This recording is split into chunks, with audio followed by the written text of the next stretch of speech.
¿Qué tal? Buenas tardes. Bueno, vamos a tener esta conversación con el poeta Jaco González sobre el libro Torpedo, pero antes quisiera saludar a todos los poetas de Valparaíso y narradores también de Valparaíso por la gran acogida y la amistad.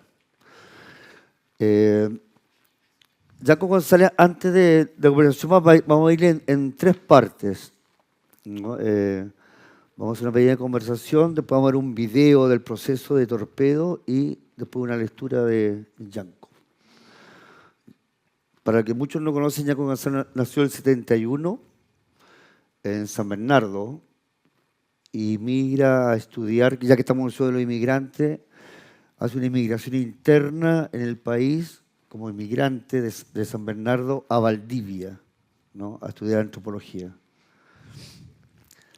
Y llega a fines de los principios de los 90, cuando viene ya la salida de lo que fue toda la generación del 60, de la poesía, un gran centro de poesía, lo que fue Valdivia, ¿no?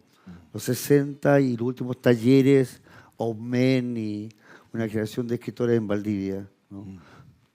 Como inmigrantes viniendo de una zona, digamos, más central, ¿cómo fue ese acercamiento a la poesía y al medio de la universidad con los poetas de allá?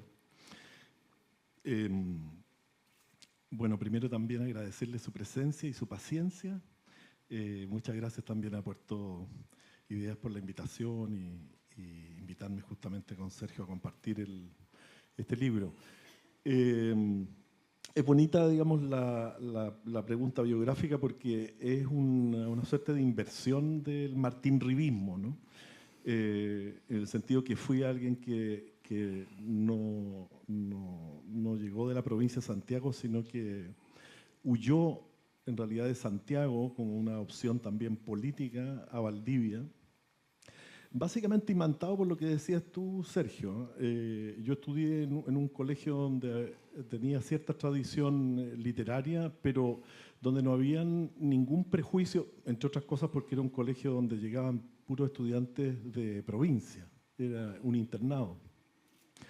Y por lo tanto rápidamente me despercutí, digamos, de esa visión centropolitana del mundo, y me pareció que tanto Luis Arzún, que había terminado sus días en Valdivia, como Jorge Millas, que le dio el nombre, de hecho, a la Universidad Austral. El nombre de la Universidad Austral se llama Jorge Millas porque en un paseo con el rector fundador Jorge Millas dijo, no puedes ponerle este nombre, le iba a poner un nombre aberrante en realidad, Morales, que fue el primer rector de la universidad.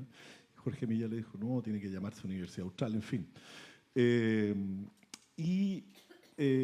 Sobre todo porque también estaba leyendo, una de las primeras cosas que estaba leyendo y que leí de manera como más metódica fue a gran parte de la generación del 60 y particularmente a aquellos que estaban radicados en Valdivia, ¿no? Omar Lara y el grupo Trilce, que sacaba la revista homónima, Trilce, por la cual pasaron la mayoría de las narrativas, incluso la poesía que se estaba haciendo en América Latina y traducida.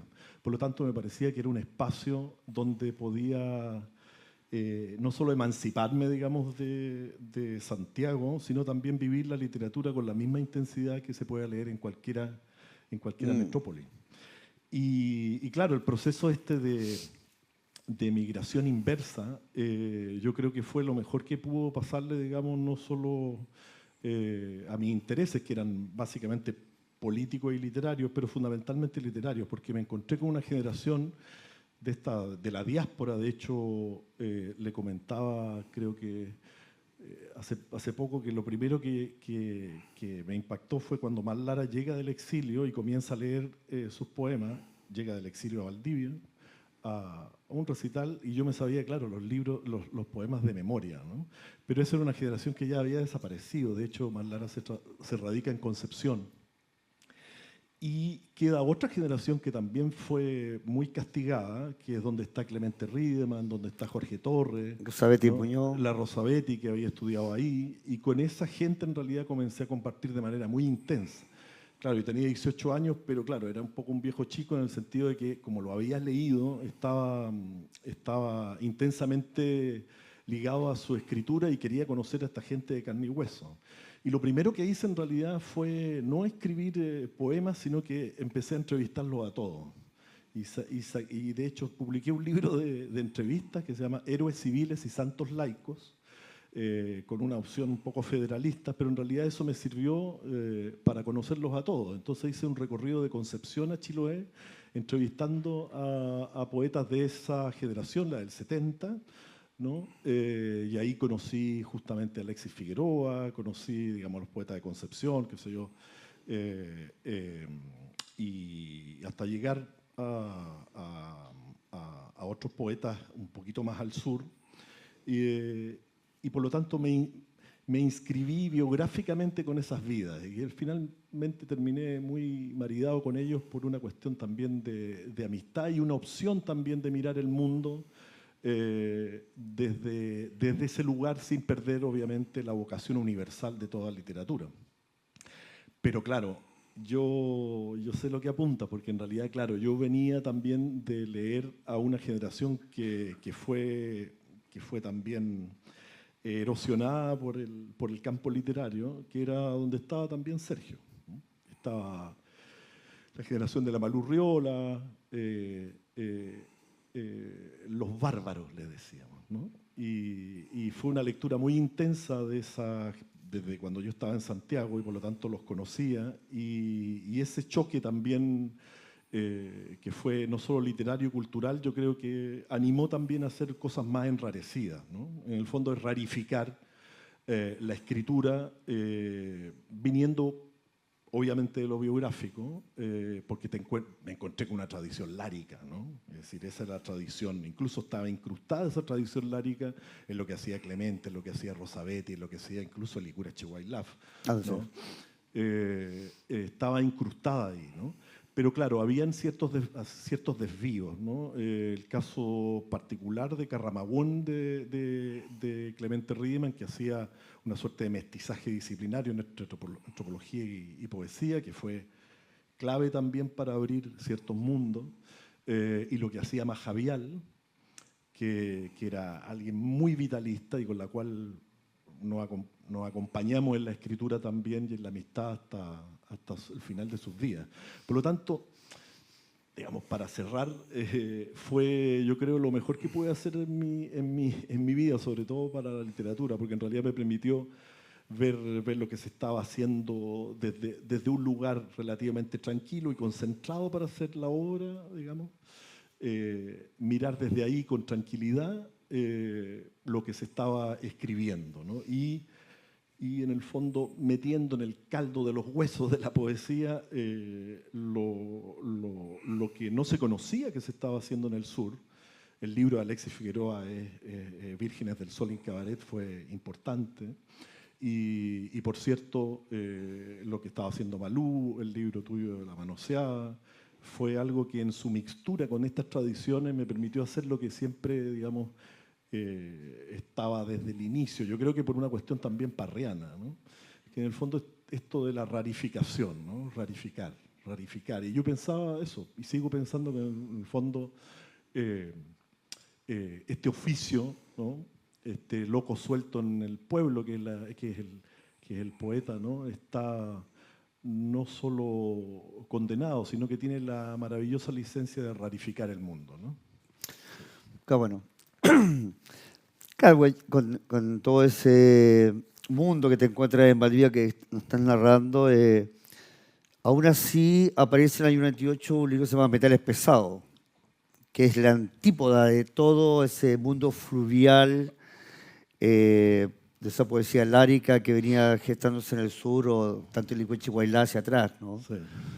Donde se integra, digamos, un habla que de alguna forma en Torpedo se va amplificando, ¿no?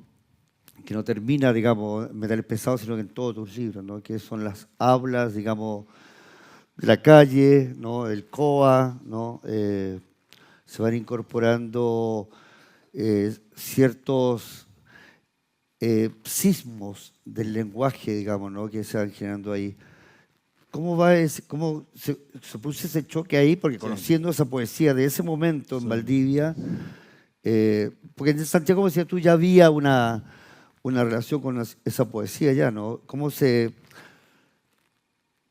percibe, ¿no?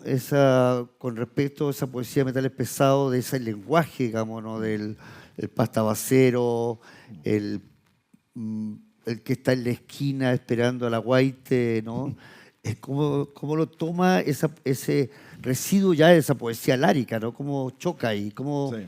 se conecta con eso ahí? Bueno, no pasó solo en el sur, yo creo que, o sea, pasó también como en todos los minúsculos lugares donde uno se mueve. De hecho, yo cuando publiqué el libro lo dejaba, qué sé yo, en San Diego, lo dejaba en algunas librerías que podían venderlo, digamos, y una vez, creo que alguna vez te lo comenté, llegué y a ver si se había vendido el libro. Entonces el librero me dijo, ¿sabe que su libro es sagrado? Me dijo. Ah, yo dije, qué maravilla. No, es sagrado porque nadie lo toca. O sea, no solo no se había vendido, sino que en realidad... y pasó lo mismo con la recepción, digamos. O sea, no sé, pasaron como 6 años. Y lo que empezó a pasar en realidad es que, claro, por así decirlo, la tradición o aquellos que estaban inscritos en el campo literario de manera más o menos monopólica, digamos, a propósito que nos recordamos de Jaime Quesada,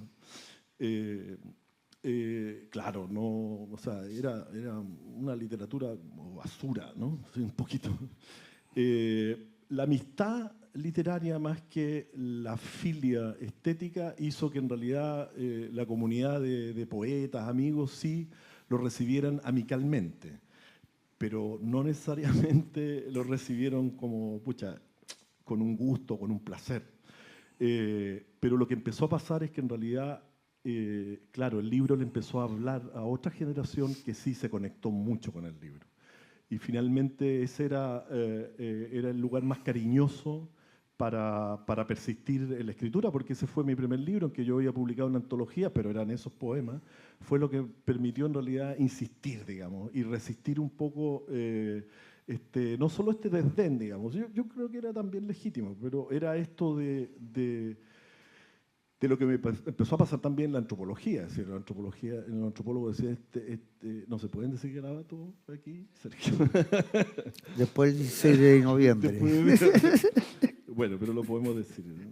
Y bueno, no, este weón no es, ¿cómo se llama? No es antropólogo, digamos, es poeta. Y lo mismo pasaba con los poetas. Digamos, este weón no es poeta, sino antropólogo, ¿no? Entonces, claro, eso es como el problema fundamental, que yo lo veía para nada biográfico, digamos, me la sudaba, como decían los españoles, pero sí que no me jodiera la apuesta que había ahí. Que no solo era la rarificación, era parte de una tradición que sí yo, de la cual sigo siendo militante, que en realidad es tener gente adentro de los poemas. Eso es, ¿no? Es decir, Bueno, hoy día lo comentábamos eso cuando visitamos la exposición de Nicanor Parra, ¿no? sí, Y veíamos que Nicanor Parra tenía esa de siempre meter también a los poetas dentro de sus textos, ¿no? sí, sí, Siempre estaba sí, respondiendo a Neruda, sí, empezó a Belli, sí, siempre estaba, sí. digamos, en esa relación. Porque eso es lo que más me interesó, además de los poetas de la generación del 80 y fines de los 80. No solo meter gente adentro, sino era una apuesta en realidad por lo que comenzó a pasar desde mi punto de vista de manera terrible la poesía chilena, que es la privatización del sujeto lírico. Es decir, el ombligo comenzó a ser más importante, digamos, de lo que el poeta podía observar o inscribir, ¿no? Tener gente adentro del poema y sobre todo luchar contra la privatización del sujeto lírico, es decir, plantear una poesía siempre, no solo coloquial, qué sé yo, no, sino coral, polifónica, y sobre todo este hilo rojo, ¿no? Que la poesía que estuvieras haciendo siempre, que los poemas resultantes de tu poesía sospecharan del poema. Eso era lo fundamental, ¿no? Y eso yo creo que es un hilo rojo también. Gente adentro, coralidad, polifonía, pero que el poema siempre, el poema siempre sospechara del poeta, ¿sí? Es decir, que detrás de cada poema sí hubiese una suerte de erosión a quien lo escribía. Y en Metales Pesados se da incluso gráficamente. Están las hablas, hay una suerte de... es una poesía participante, ¿no? Es decir, están los amigos, están la gente, están las tribus urbanas, como se llaman, son culturas juveniles. Pero abajo de esos textos hay otro libro de poemas, que son todos los registros etnográficos que yo rescaté de lo que decían mis compañeros ahí de la Pobla, digamos, mis amigos, qué sé yo, sobre esto de escribir poemas, ¿no? Entonces tú abres Metales Pesados y tiene otro libro a pie de página donde va cuestionando el poema, es decir, va sospechando, ¿no es cierto? Ellos tienen la función, ella y ellos tienen la función de sospechar justamente del poema. Y eso de sospechar también se traspasa a la edición del libro. Sí. Si alguien puede buscar en internet, todos los libros de Jaco González son diferentes en el formato. Es decir, no es un poeta que se ande ocultando, digamos, ¿no? Son grandes libros, de bolsillo, gruesos libros. Es decir, un poeta que siempre va más allá de correr un poco en términos de que no es el diseño. No es el diseño de un libro, sino que el formato es necesario para todas esas hablas que están dentro de ese libro. Sí. Que pasa con los epitafios, digamos. Sí. Pasa en términos de que, de alguna forma, el libro, el formato, no es que se elija para destacar, sino que se elige para demarcarse del interior. Sí, en el fondo... Es la preocupación por es la preocupación por el contenido, pero también por el continente, en el sentido de que el continente no traiciona el contenido. Uh-huh. Y esa no traición implica, digamos, como esta enfermedad que es llevar hasta las últimas consecuencias la honestidad o la lealtad, en realidad, ¿no? Es mejor, la lealtad entre el contenido y el continente. Por eso que ese prurito, ¿no? Ese prurito, esa obsesión y esa obcecación también por el continente no está divorciado del contenido. No está divorciado. Todos los libros los he pensado, digamos, justamente en esta relación de lealtad. El Metales Pesados que tiene además cuños secos, qué sé yo, bueno, tenía muy pocos recursos, pero lo logramos hacer con pocos recursos, pero justamente el objeto, por así decirlo, que esos poemas necesitaban. Lo mismo con otro libro que tuvo... el que tú mencionas, que se llama Yelabuga, que en realidad es el pueblo donde se ahorcó Marina Tsvetaeva. Claro, tiene un formato enorme que es el de una tumba, bueno, hay un texto tuyo justamente con epitafios, digamos, a la muerte del sujeto que escribe, y Torpedos, y también Alto Volta. Es una preocupación, digamos, justamente de relación de lealtad entre el continente y el contenido, pero también obviamente hay cierta sensibilidad también estética y una relación también de cariño, digamos, con el mundo de la objetualidad y con el mundo de la visualidad. Y yo creo que aquí... Bueno, ya entrando un poco a Torpedo, yo creo que ahí se resume, digamos, todo ese... obsesión, digamos, o interés de materializar ese mundo, ¿no? Sí. Con Jaco ya voy conversando 40 años, así que y daba vuelta la cosa del torpedo, ¿no? Y yo le decía que yo nunca pude hacer torpedos. ¿Saben lo que es torpedo, no? Todo lo que es torpedo, no pude hacer torpedo porque sentía que para hacer torpedo había que estudiar, ¿no?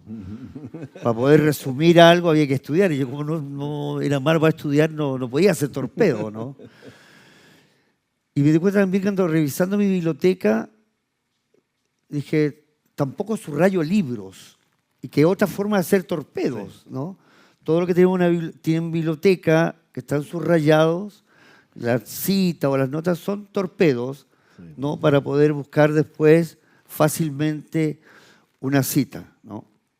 Entonces, tampoco tengo subrayada una biblioteca, Entonces, y hemos conversado durante muchos años, digamos, ¿no? Desde el primer libro, y fui viendo el proceso de lo que fue Torpedo, tu entusiasmo, y un libro que se centra en términos de la crisis de la educación, Sí. digamos, la crisis de la educación, y fueron 15 años de trabajar, que después vamos a ver un video del proceso del libro. Y de alguna forma también, que fui sintiendo con el tiempo que lo he ido leyendo y volviendo a leer, que hay una suerte, no sé si estamos al mismo tono, hay una suerte de, más que nada, de mirar el patio del cual tú eres del patio donde tú eres profesor, ¿no? Mirar ese patio y ver como, no con cierto pesimismo, digamos, en la educación, sino como un pesimista curioso, ¿no? Y ese pesimista curioso que hay en este libro, digamos, que va con toda una melancolía, pero melancolía curiosa también, ¿no? Que no se repliega a decir, como poeta tengo que dar cuenta de esta melancolía, de esta tristeza, o de este estudiante que no tiene un futuro, no, sino que lo vas con el humor, ¿no? Esto tiene humor también. Es decir, ¿no? Lo que se está lo que está aquí, en este patio, hay humor. ¿Cómo lo has vivido después? Eso de haber terminado el libro y si encontraste eso en ese patio. Sí, está bien la idea de patio, porque aquí puedo dar la lata, aunque sea 30 segundos, pero claro, está el libro, en el fondo, parte arborizándose de muchos lugares, y el primero es justamente una suerte de autoetnografía o de autoobservación, producto también de mi trabajo en una universidad, y en un momento tuve que hacer el servicio militar en una universidad, donde tuve cargos de administración, y por lo tanto pude no solo padecer, sino que también fui parte responsable de la burocratización de los procesos de enseñanza-aprendizaje. Y me di cuenta que en realidad la mejor metáfora para dar cuenta de estos procesos que son, que yo los veo cada vez más horribles, fue justamente la metáfora del torpedo. Porque la metáfora del torpedo, y por eso le digo lo de la lata, tiene que ver con los procesos de resistencia en realidad en el sistema educativo formal. El recreo, no lo habíamos comentado, pero el recreo justamente son uno de los espacios donde algunos teóricos de la educación, por lo menos desde las ciencias sociales, investigaron con más intensidad. Aprendiendo a trabajar, por ejemplo, de Paul Willis, el caso de Pierre Bourdieu, que hizo etnografía al interior de las aulas, ¿no?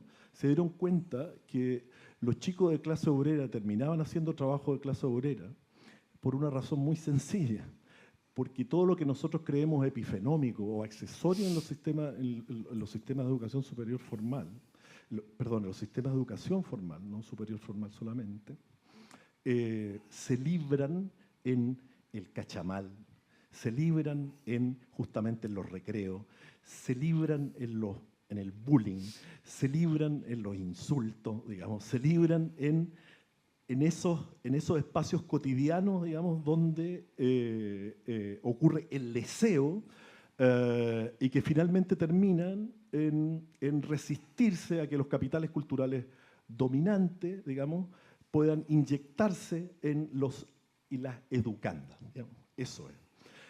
Y lo que sucede con el torpeo justamente son esas microresistencias. El torpeo en realidad refleja justamente la negativa, ¿no? La obligatoriedad de memorizar lo que tú tienes obligatoriamente que memorizar. Es decir, es una resistencia, ¿no?, a aprender lo que se me dice que tengo que aprender. Claro, Paul Willis dice, bueno, es así como los chicos de clase obrera consiguen trabajos de clase obrera, ¿no? Sin darse cuenta, están colaborando con la propia reproducción del statu quo, la reproducción de las relaciones de clase en nuestra sociedad, etcétera, etcétera. Entonces, sí. Pero lo que ocurre en el interín es muy interesante, porque en realidad en esa fragua están cuestiones tan relevantes, por lo menos para mí, la poesía, o tan generativas desde el punto de vista creativo, que creo yo, son capaces de dar cuenta de esas microresistencias o de esos fenómenos que pasan desapercibidos, digamos. Y claro, el torpedo ahora puede que no tenga un lugar en muchas aulas, ¿no? Sobre todo como más soporte. sí, o más como, digamos, más modernas, donde la memorización ya pasó a un segundo lugar. De hecho, presenté el libro en Argentina y casi como que no tenía sentido, porque en realidad no son sistemas educativos como el chileno, o como otros, digamos, tan verticales, ¿no? Y sobre todo tan autoritarios desde el punto de vista de los capítulos, lo que se debe aprender. ¿Te fijas?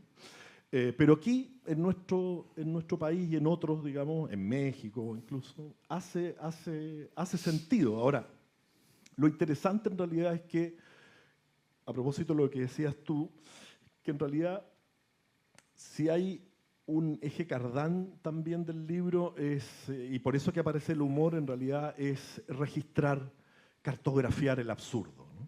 Es una cartografía sistemática de lo absurdo, ¿no?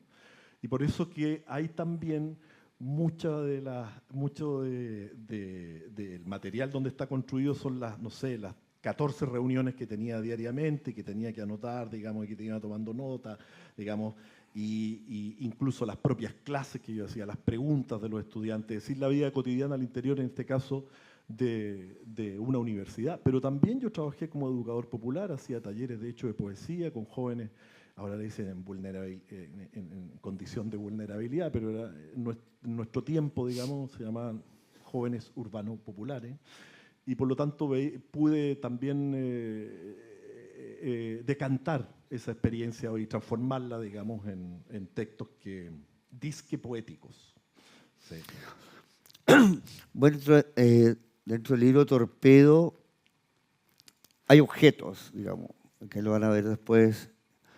Hay objetos de alguna forma que sí son absurdos. Sí. Yo creo que, porque más allá de ser un libro de artista, un libro de poema, un libro objeto, que hay una gran tradición en la literatura, digamos, sino que lo que tú dices, es decir, los objetos ahora, viéndolo ahora en este tiempo, digamos, con lo análogo, con todo esto, son absurdos. Sí. Por ejemplo, esa manzana o esta botella que tiene un torpedo acá, ¿viste? Lo estoy leyendo ahí. ¿No?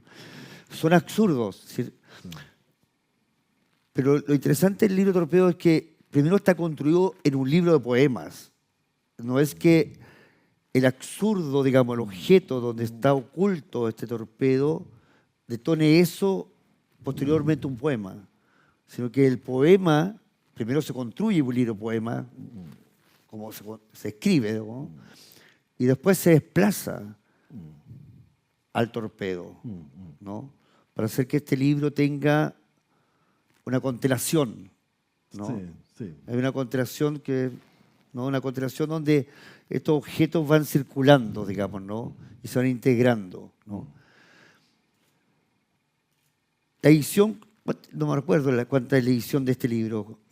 He logrado hacer 220. 220. La idea es, Claro, y cada objeto está escrito uno a uno, ¿no?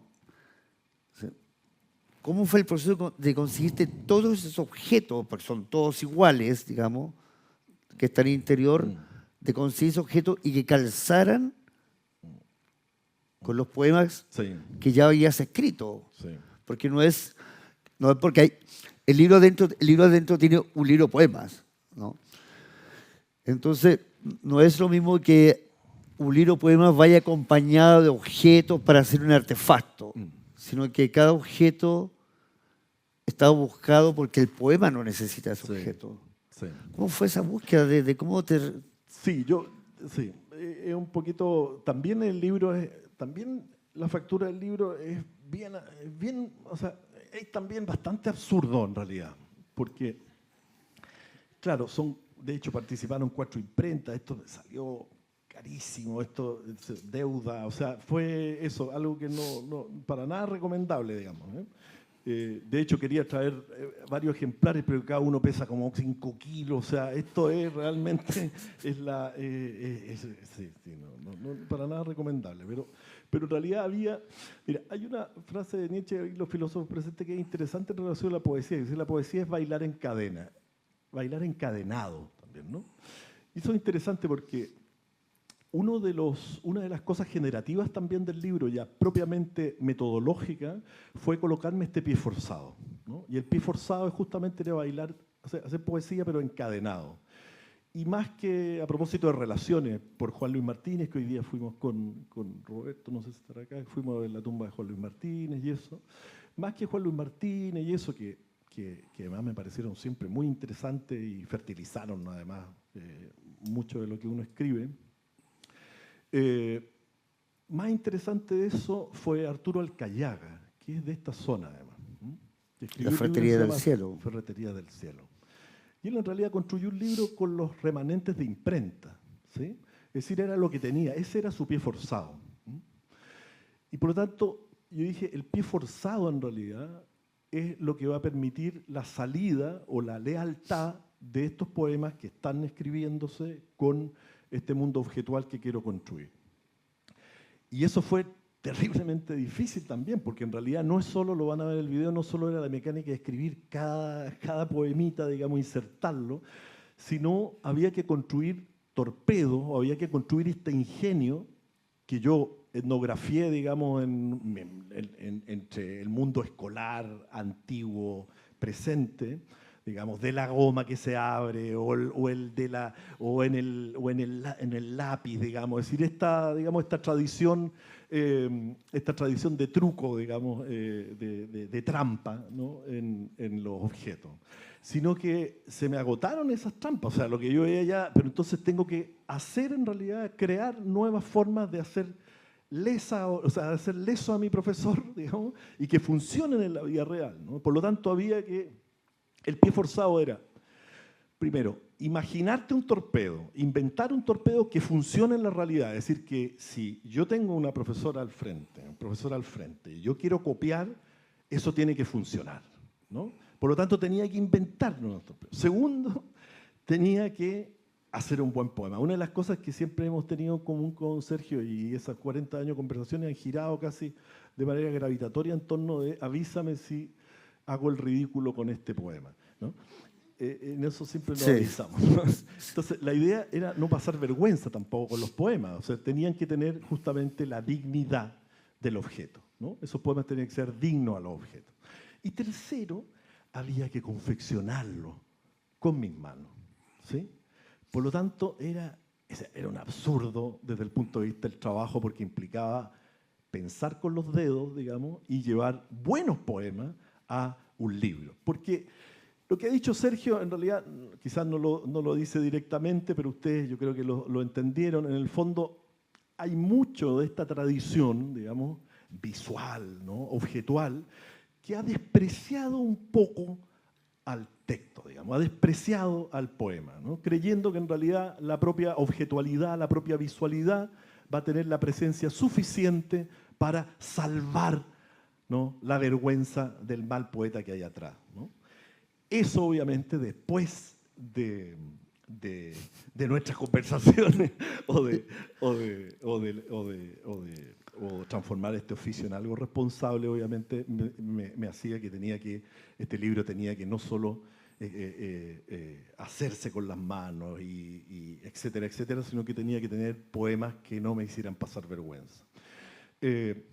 Por lo tanto, ese bailar en cadenas en realidad ya no era una metáfora, era una hipérbole, y ese también es un poco el resultado del libro. Ahora, en términos técnicos, esto fue realmente una joda, porque para poder hacer, se los voy a mostrar después, los troquelados, si las páginas tienen una profundidad que tiene que hacer caber, digamos, gomas, reglas, unos lentes allá adentro, ¿no? Es realmente... Javier, es un coñazo, pero es un coñazo de proporciones mayores, porque en realidad son 27.000 cuadernillos para hacer estos 300 ejemplares. Estos 27.000 cuadernillos se tuvieron que troquelar cada, qué sé yo, 40 páginas. ¿Se entiende? Porque no hay máquina, digamos, que pueda hacer troqueles de profundidad de 3 o 4 centímetros en papel. Tú puedes hacer troquelado en acero, pero en papel no, porque no, o sea, se rajan, ¿no? No, bueno, ahí vamos a ver el video ahí. Bueno, y también publicaste una antología que es más asequible de que los libros que ya muchos ya no están circulando, que se llama Objetivo General, que una edición que hizo Vicente Unturraga, el Lumen, y aquí hay gran parte de tu obra también. Sí. Y ahí se anticipó Torpedos, que los vas a leer unos poemas pronto. Y no, yo creo que mucha gente ya veamos el video. Sí. Y para que la gente conozca qué es lo que es Torpedo y lo pueda ver y pueda disfrutarlo, ¿no? Veamos el video. Veamos el video para ver un poquito del proceso.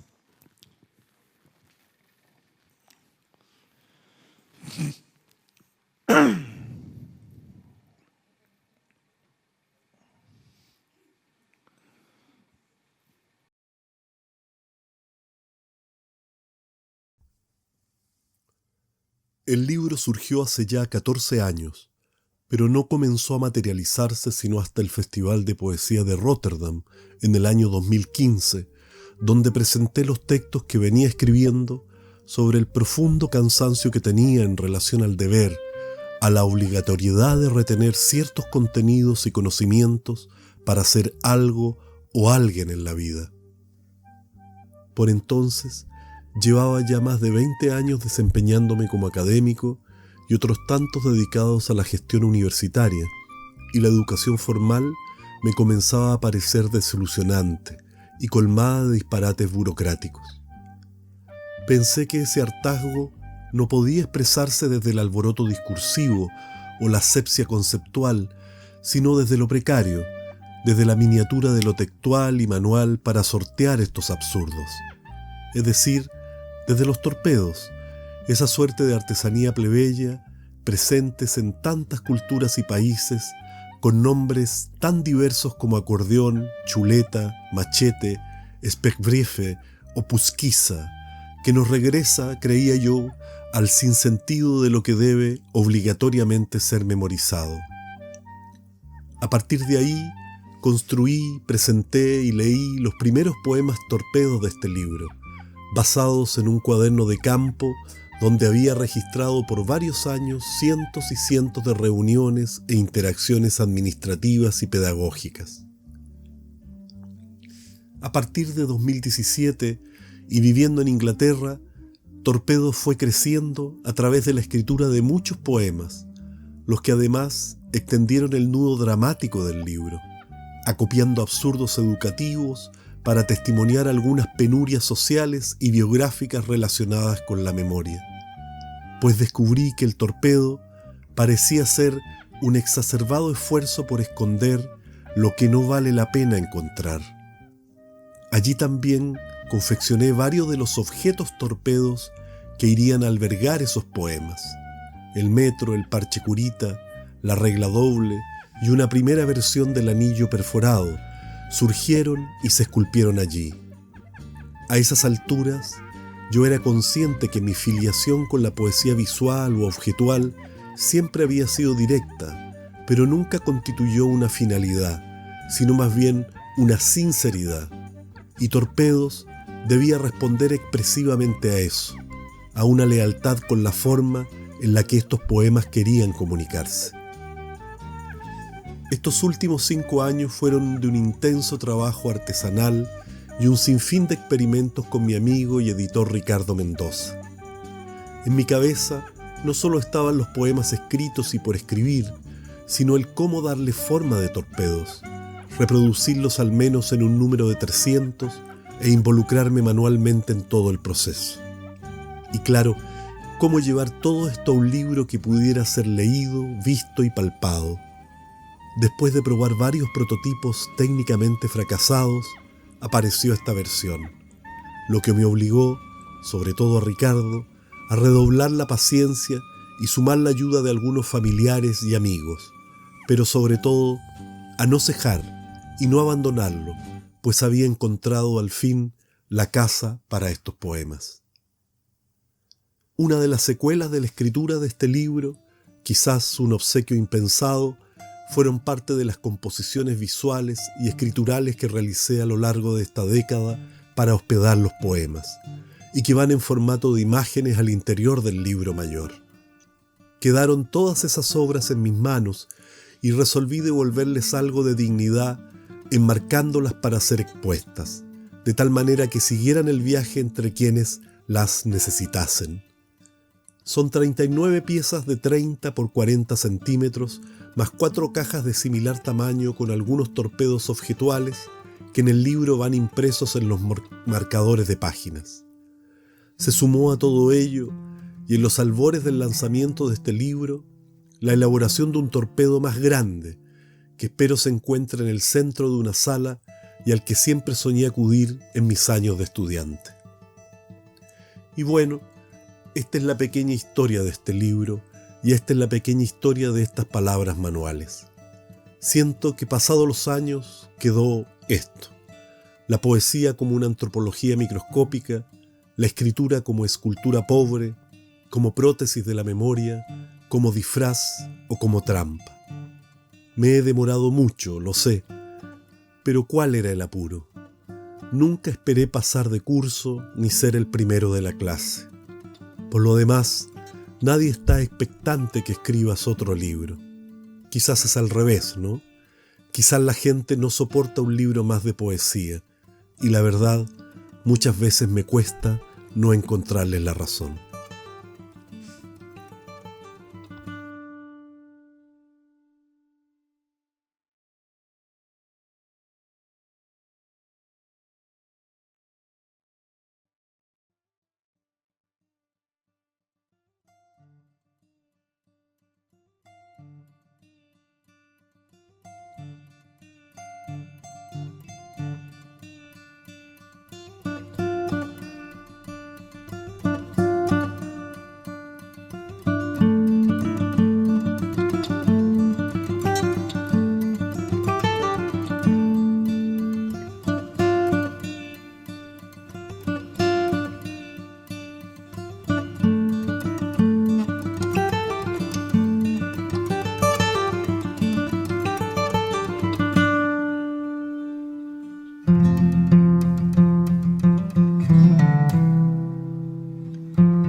Gracias. Bueno, les voy a leer unos poemitas. Unos torpedos. Unos torpeditos. Sí.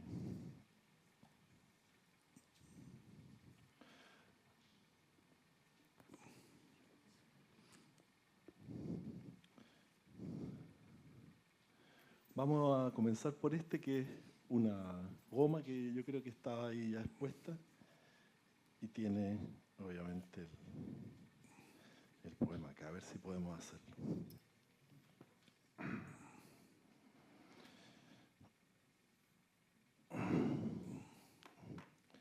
Oh, está súper difícil ahora. Es una joda desde imprimirlo hasta leerlo, ¿no? Ay, joder. ¿Para qué llueve?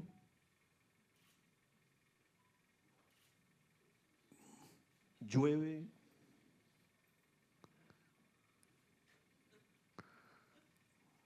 Al tocar la campana.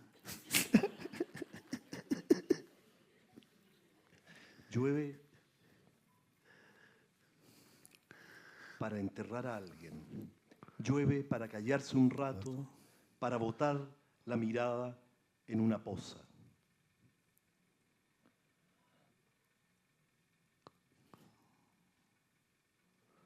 Llueve para usar los signos de interrogación.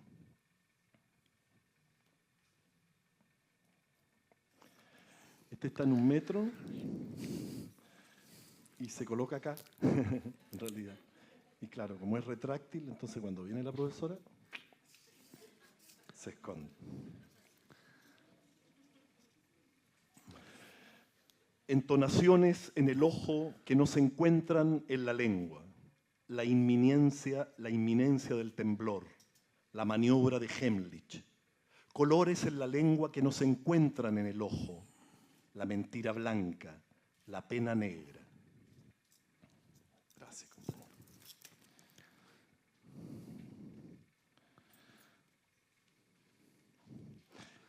Viene una regla, y en realidad una regla doble, donde está escondido el poema.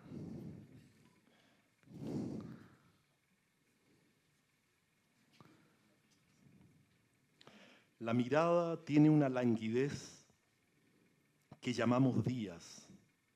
Esto le sucede cada mañana a la segunda persona del plural. Todo lo que consideras bosque es una espina. Todo lo que consideras plaza es un punto gratis de Wi-Fi. Si todo es geometría, ¿a qué pertenece esto? De la conversación lo que más le gusta es la interrupción. Nada es terminante en el sentido de terminante. Nada es concluyente en el sentido de concluyente. Todo es definitivo en el mal sentido de definitivo.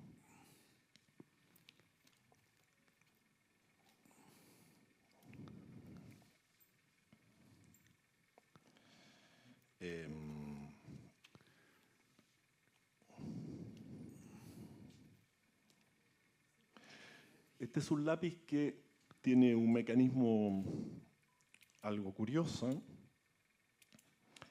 que es que cuando tú lo aprietas va moviendo, digamos, el texto. Este lo puedo leer así.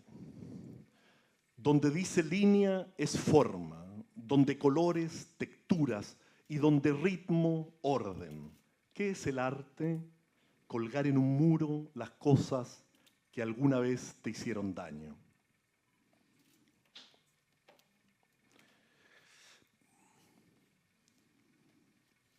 Este está escondido en un anillo, digamos, real, que funciona con un mecanismo que es un mecanismo secreto que es abrirlo, ¿sí? Y que en su interior tiene el torpedo. No se burlen. En la espalda, algo cruel en la espalda que no se siente como dolor, se siente como conocimiento.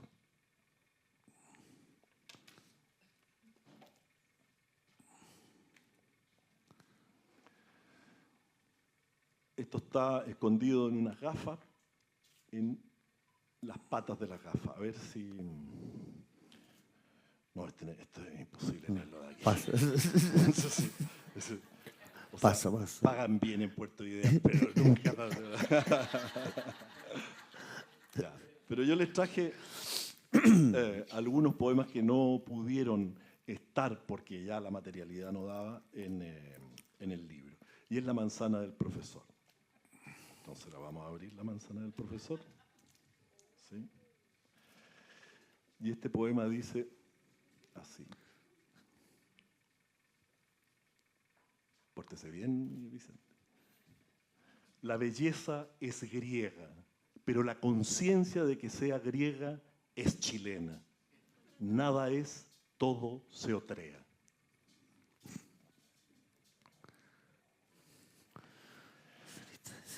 Este tampoco cupo y lleva escondido, obviamente, el torpedo acá. Este es el torpedo número 51. Es una pregunta sobre teoría literaria, creo. Sí.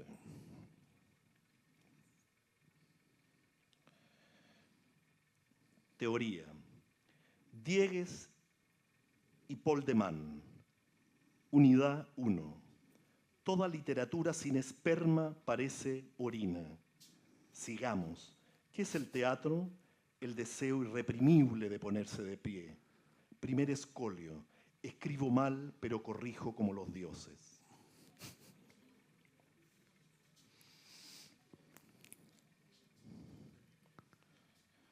Ok. Y adentro, como lo mencionaba Va el libro. Sergio, sí, va el libro Sí, con la versión textual de todos los torpedos que se fabricaron, tiene algunos registros visuales, pero todos los que están en... Es el troquelado. libro, sí. Es el troquelado que hablabas. Sí. Y vamos a leer de aquí unos poemas con un poquito más de facilidad.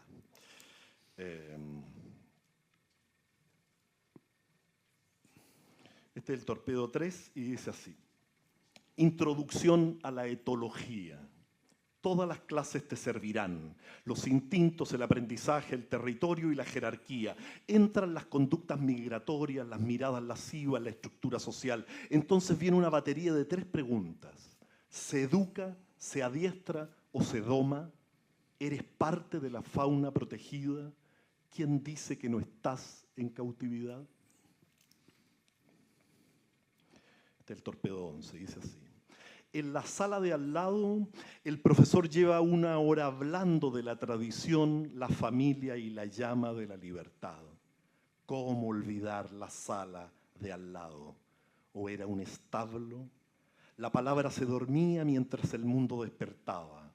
Una vez estuve a punto de mugir aún siendo pájaro. ¿Cómo olvidar la sala de al lado? ¿O era una morgue? El oído sabe ver sombras. Este torpedo se llama First Session. ¿Alguien se apellida McLuhan aquí? Fue cosa de llegar, traspasar esta puerta, sentarme y sentir que hay un McLuhan entre ustedes. Y me lo ocultan. Lo peor no es que me lo oculten, es lisa y llanamente que hay un McLuhan aquí. Puedo entender que haya un Baudelaire, incluso un Castoriadis, aunque si hay alguno de seguro ni siquiera insinuará que hay un McLuhan entre ustedes. Solidaridad malentendida, lealtad fingida, compañerismo instrumental, ese tipo de cosas que podríamos llamar por su nombre, microcobardía, veneración acrítica a la différence. Tengo todo el tiempo del mundo, eso nomás les quería decir, tengo todo el tiempo del mundo. Podemos perder este bloque horario y el que sigue, y el que sigue. No sé si les va quedando claro. De partida, olvídense del coffee break.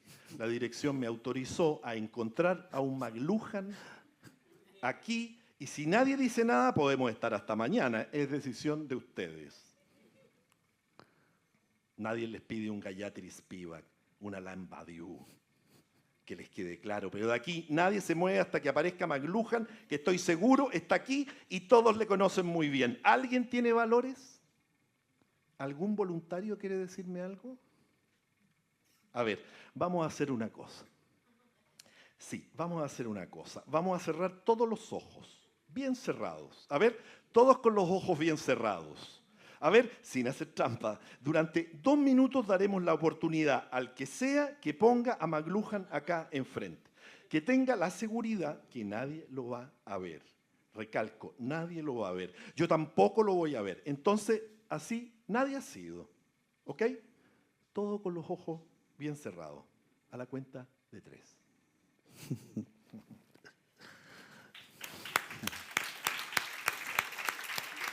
Este es el torpedo 19.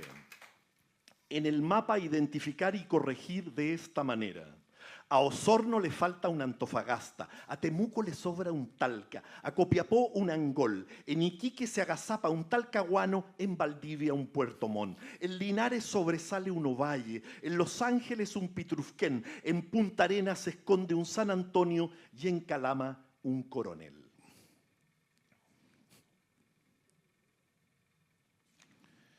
Ya vamos a avanzar a quizás...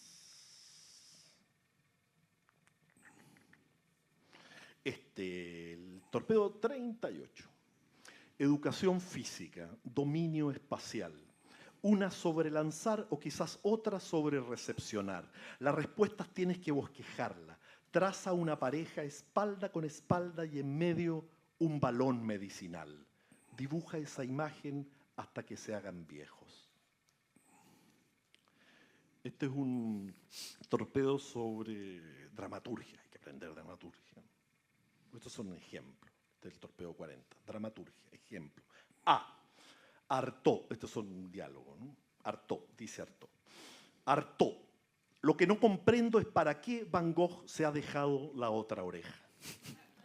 Majavial, es que la palabra suicidio no sangra. Antonin Artaud, las palabras también están queriendo que las abras. Majavial, claro, como los cagones que se excusan y son maestros en el uso del subjuntivo. Si fuese, si pudiese, si supiese, Antonin Artaud, entonces al que le queden manos que salude. Majavial, ¿y con qué inicia un pintor mediocre un incendio? Este es el 44. Cualquiera pregunta de química del carbono. No hay tinta lo bastante negra para describir la irritación, ni bastante oxígeno para exhalar el hastío, ni sol ni lamparilla para detener la oscuridad. A veces me compro flores y voy por la calle como si me las hubiesen regalado. Este es el 46. Cuestionario para entrar. Si el partido como vanguardia histórica conduce al pueblo a su emancipación, ¿cómo creerle? Si adentro del partido viven humanas con sus humanos determinadas y determinados por las mismas condiciones materiales e ideológicas, ¿cómo creerle? Si la clase actúa para sí misma, si la clase tiene conciencia en sí misma, ¿para qué arrendar una sede? Si el partido porta la doctrina de la vanguardia, pero todavía no es vanguardia porque no forma una amalgama orgánica con la clase, ¿cómo creerle? Si las masas están hartas, si las masas son irritantes, si las masas son muy dulces, ¿cómo creerle? Si todo depende de las relaciones sociales, si todo depende de su cristalización política, si todo depende del río que no pasa dos veces, ¿cómo creerle? ¿En qué momento el partido invita a bailar a la clase? ¿Cómo creerle que baila? Ensayo. Este es para hacer una buena performance de ensayo. Ensayo. ¿Cómo escaparse de una reunión? Parte con un prólogo a media voz. Por ejemplo, que te mueres de ganas por escuchar lo que José Joaquín Brunner tiene que decir sobre educación superior. Por ejemplo, agradece no una, sino 3 veces la oportunidad que te ha dado el director para asistir a esta reunión. Posiciónate al lado opuesto del final de la sala o de la persona que conduce la congregación. Cuando comiencen con las luces, la proyección, aleja tu silla de la mesa contra el muro, pon las manos y las rodillas en el suelo evitando pies salidos, tobillos, zapatos, papeles caídos. No intentes escapar gateando bajo una mesa redonda, solo funciona en una mesa larga de cuadrada a rectangular. Si eres descubierto, di que estás buscando una lapicera, una cadena que se te ha caído, un grillete, una bola que no desaparece porque tienes hijos y no puedes renunciar. Si todo va bien, espera hasta que un colega del más allá les hable. Recitarán siempre de muy a mucho, así que distingue cada tono y concéntrate en los que están más lejos, en los que soplan un do de pecho que vibra en la posteridad.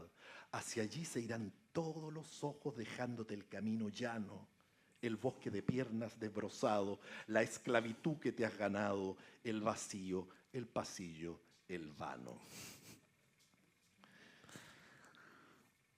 Este se llama Conference.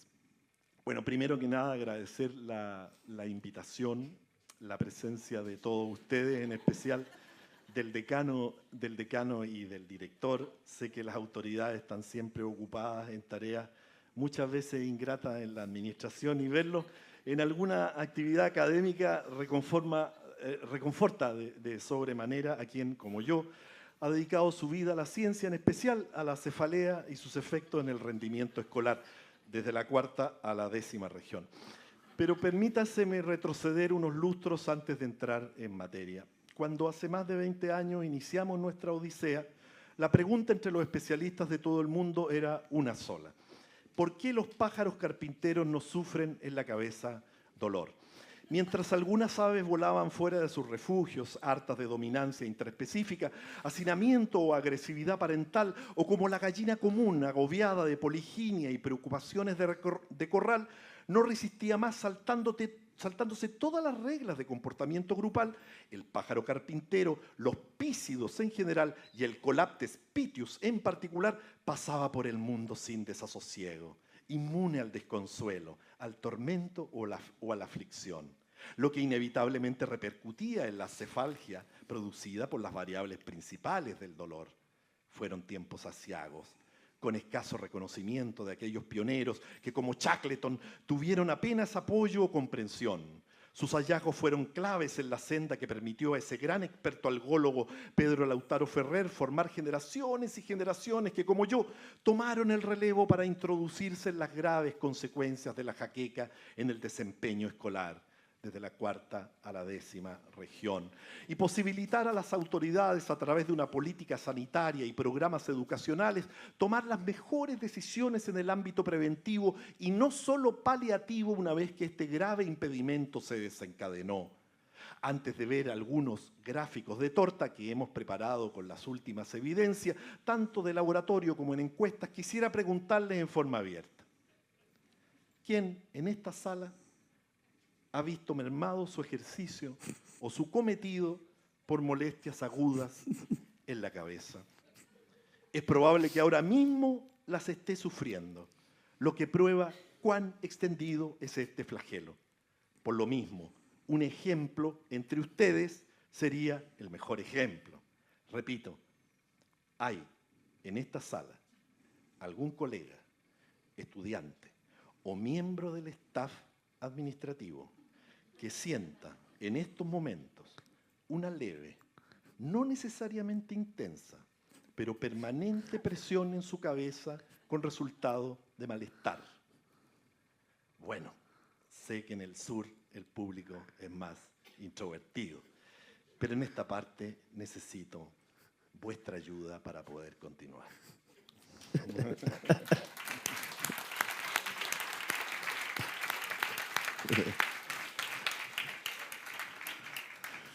Sí. Farewell. Queremos invitar a este escenario, aprovechando el 80º aniversario de la institución, a alguien muy especial para toda nuestra comunidad, que llegó hace 45 años para dirigir una escuela que estaba en pañales, nada más ni nada menos que la Escuela de Ingeniería, ubicada en ese entonces en un sector que alguno aún recuerda y que se llamaba Las Chancherías, donde los colegas del programa de capacitación agraria hacían sus prácticas de inseminación artificial. Con denuedo e infinita paciencia, este inspirador de decenas, ¿qué digo?, de centenares de generaciones, fue haciéndose paso en la adversidad, en los momentos más duros, no tanto por nuestras autoridades de ese tiempo, aquí y en el país, como algunos insisten en recalcar, sino por la crisis internacional que azotó las arcas de la corporación, siendo prohibitivo importar o adquirir cualquier instrumental para la óptima formación de nuestra esperanza joven y profesional. Con ingenio, fuente y raíz de su pasión vocacional, creó las condiciones para que una importante ayuda del exterior llegara y así preparar técnicamente a los inquietos espíritus jóvenes de una carrera que pujaba por tener un mínimo de equipamiento. No importaba que los enclaves estuvieran sueltos, que las piezas neumáticas del canal de flujo laminar fueran obsoletas. Su máxima siempre fue: a esclerómetro regalado jamás se le mira la pantalla digital, porque el maestro siempre encontraba el tiempo y el ajuste adecuado hasta en su propia casa para condicionar todo lo que llegaba de la lejana Europa Central para dar estos primeros pasos, y quizás sea esta la ocasión de leerle solo algunos aspectos del primer perfil de la carrera, íntegramente redactado por quien con este reconocimiento despedimos hoy, donde destaco las frases: sólida fundamentación, amplios conocimientos en producción, actitud investigativa hacia la tecnología y su aplicación. Antes de darle la palabra al amigo y al formador, al cual hoy le decimos hasta pronto, nunca adiós, le tenemos una sorpresa con todos ustedes, a quien por casi 43 años fue compañero del festejado, tanto en el laboratorio de pruebas como en la oficina contigua. Cuántos recuerdos atesorados, cuántos proyectos adjudicados, cuántas reuniones inspiradoras y desafíos administrativos, cuántos conflictos sorteados, porque nadie dice que todo es miel sobre hojuelas, sobre todo en una escuela. Entonces no quiso estar ausente. ¿Quién ayuda a subir al colega?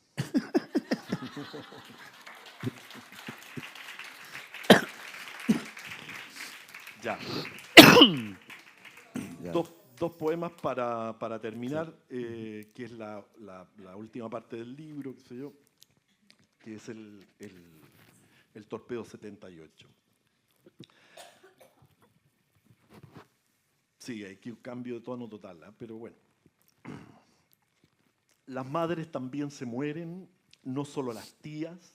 La sangre no tiene corazón, da de comer a la cuerda su propio cuello.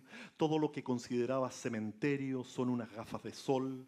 Todo lo que considerabas invernadero es un frasco de tocador. Las madres también se mueren. Con la pericia del nudo te atan recuerdos que solo sirven para dejar recuerdos.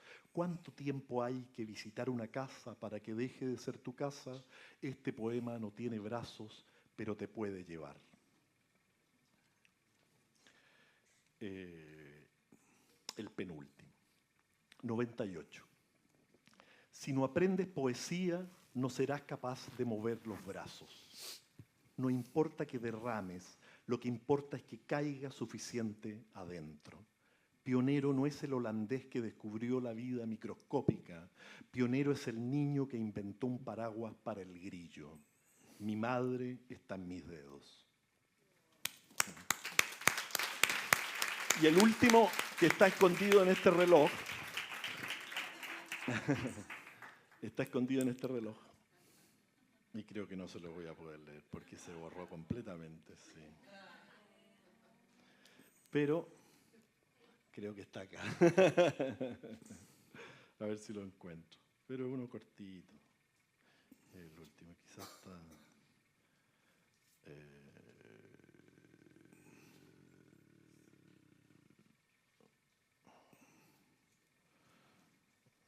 quizá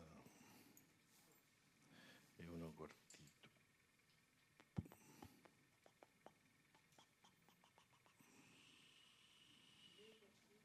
Sí, este quizá.